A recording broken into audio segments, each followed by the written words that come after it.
teman-teman. Sekarang kita lagi di rest area mana nih, Kang? Sentul Selatan ya. Kita mau ke Pasir Sumbul, kita mau camping nih. Kita hari ini bawa dua mobil ya. Dua mobil dari Suzuki, yaitu Suzuki Frong sama Suzuki Grand Vitara. tadi kita belanja dulu kali ya, Kang? Oke, kita belanja dulu. Gas.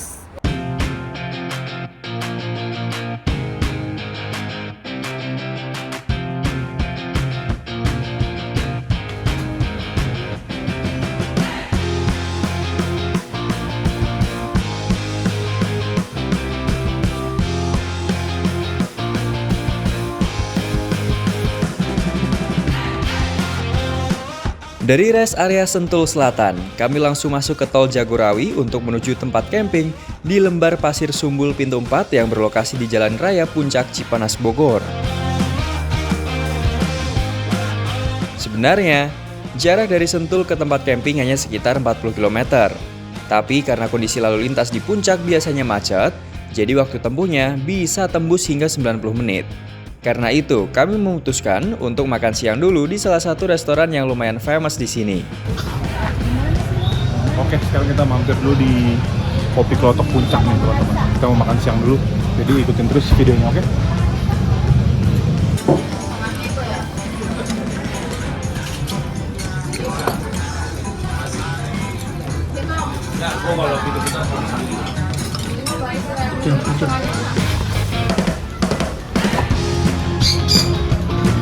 Jadi kami habis makan di Kopi Klotok, udah kenyang lumayan. Nah, ini mau lanjutkan lagi perjalanan menuju ke Kemana? pintu 2 Sumbul kan? Pasir Sumbul, Lembah Pasir Sumbul pintu 2. Jalurnya biasa, jalur puncak. Bukan yang pintu 4 ya. Kopi pintu 4 itu nggak bisa buat sampai mobil, nggak bisa buat camper van. Nah, Kopi pintu 2 ini bisa. Bisa. Cuman jalannya emang macet sih, padahal ini weekdays. Kalau weekend ya tahu sendiri lah puncak. Oke, kita jalan dulu.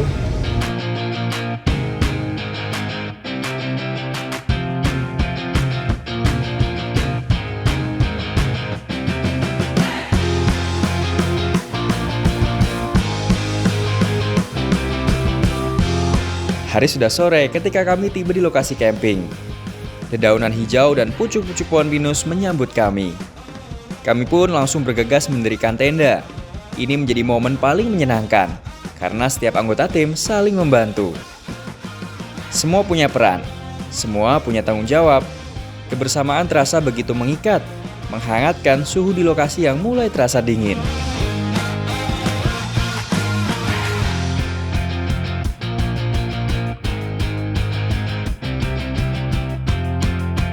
Tenda telah berdiri, meja dan kursi juga telah disusun.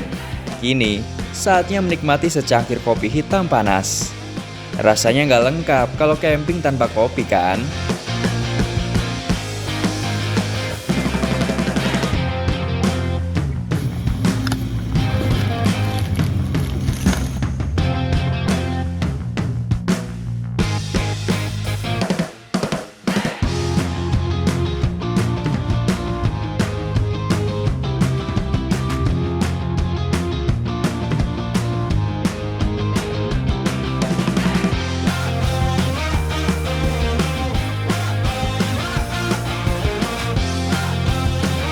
Malam telah tiba. Batang-batang pinus kini seperti deretan siluet yang menjulang tinggi. Suhu pun semakin dingin, mungkin sekitar 18 derajat Celcius. Kami pun menyalakan api unggun, ritual wajib saat camping. Selain itu, untuk menghangatkan tubuh, api unggun juga bisa menjadikan suasana lebih akrab. Pagi sepertinya datang terlalu cepat. Sinar matahari tertahan kabut dan angin dingin membuat kami malas beranjak. Tapi kami harus bergerak. Senam SKJ 88 jadi pilihan pas untuk memulai aktivitas hari ini. Hey, ekspresi dong. Hey. Terus gimana? Gini dong. Halo teman-teman, nah sekarang udah di hari kedua nih kita kemarin berangkat dari Jakarta sampai ke puncak. Kita nginep semalam di Lembah Pasir Sumbul di kawasan puncak. kita udah nyobain Suzuki Frong. Ini ketangguhannya gimana. Jadi kita dari Jakarta tuh ya, kita ke Depok dulu karena jemput barang-barang di sana, jemput temen. Terus kita masuk lewat tol ke puncak dan sampai di sini tuh jalurnya lumayan nanjak dan berbatuan. Nah, sejauh ini Suzuki Frong ini menunjukkan kemampuannya lah ibaratnya sebagai crossover SUV ya, atau compact SUV yang punya desain crossover. Dia tuh tangguh tuh teman-teman. Jadi pakai ban standar aja tadi kita kemarin masih bisa lewat di jalan-jalan bebatuan dengan ground clearance dia yang cukup tinggi ini. Soal tenaga sih menurut saya masih lumayan cukup ya, apalagi di jalan tol. Dan yang paling menarik adalah konsumsi bahan bakarnya. Kemarin di MID saya dapat paling bagus itu sekitar 15,1 atau 15,2 km per liter.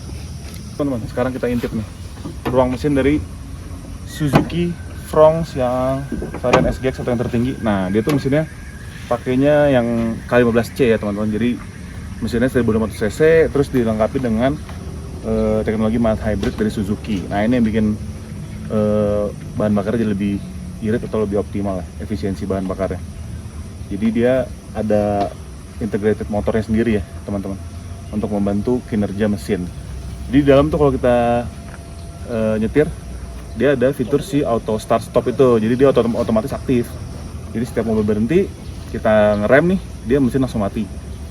Kita lepas rem, dia nyala lagi otomatis. Tapi itu bisa dimatiin dengan mudah dengan satu tombol. Jadi kalau lagi macet-macetan gitu, nggak mau ribet mati nyala mesin, bisa dimatiin. Nah, mesin K15C nya ini punya tenaga maksimum sekitar 103 sampai 105 PS dan torsi puncaknya di 138 Nm. Jadi emang cukup banget sih untuk harian sih. Tapi nggak cuma harian, ternyata kita buktikan lewat jalan-jalan yang cukup ekstrim, walaupun nggak terlalu ekstrim ya, ringan-ringan aja. Cuman untuk mobil sedan mungkin agak lebih sulit untuk melewatinya, tapi si Suzuki Frong ini bisa dengan mudah. Walaupun kalau mau lebih mantep ya, kita akan ganti pakai ban AT atau ban MT sekalian biar dia bisa ngelewatin jalan-jalan yang lebih rusak atau lebih ekstrim. Gitu teman-teman. Ya, oke teman-teman. Kalau dari posisi berkendara ya, dia kita nyalain dulu deh.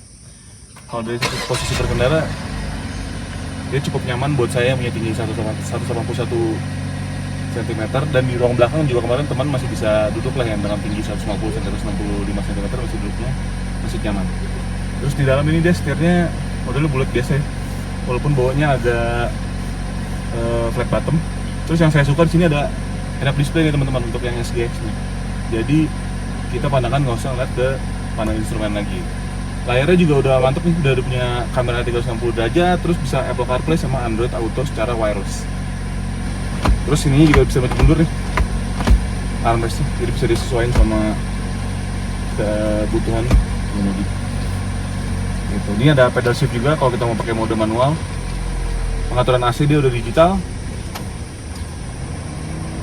Dan di sini juga ada beberapa tombol pengaturan yang bisa dilakukan secara praktis oleh pengemudi. Mulai dari yang tadi mematikan si fitur auto start stop.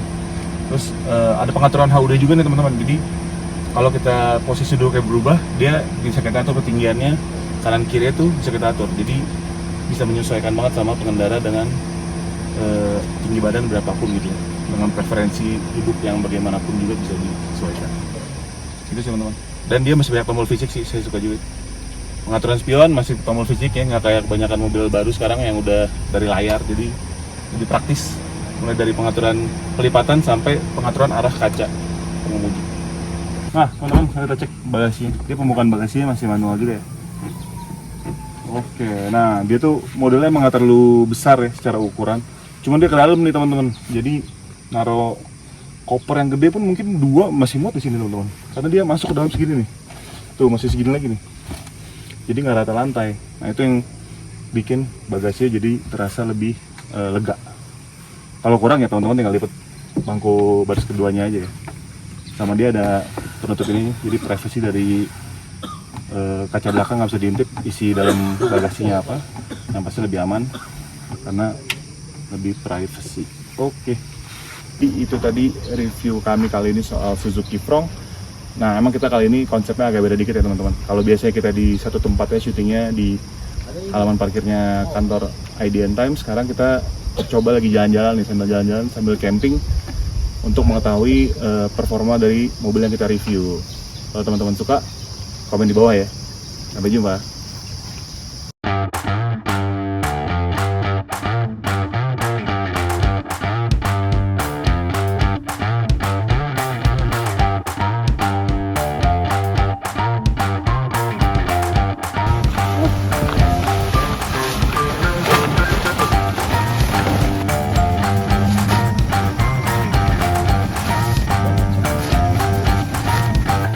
Cuy, kita udah selesai camping di Lembah Pasir Sumbul. Puncak. Di puncak, dari puncak ke atas lagi tuh. Puncak pas, jalan terus dikit. Jalan terus sedikit sebelah kanan lah. Enak tempatnya pintu 2 ya? Pintu 2. Tempatnya enak nggak? Tempat enak, dingin banget cuy. Serius. Kita pakai frong sama Grand Vitara sini, jalannya batu. Asik tapi ya pakai itu. Asik cuy, enak banget, enak banget. Ya, Kalau kalian kesini mandinya, dingin banget ya, dingin banget ya. asli. Kabutnya Kabutnya sih, pas malam kemarin berapa derajat tuh? 17. 17 lo bayangin, 17. Dari Korea kan? Kayak di Aljazair. Ya udah, sampai jumpa di episode selanjutnya di Overheat. Oke, Dadah. bye cuy.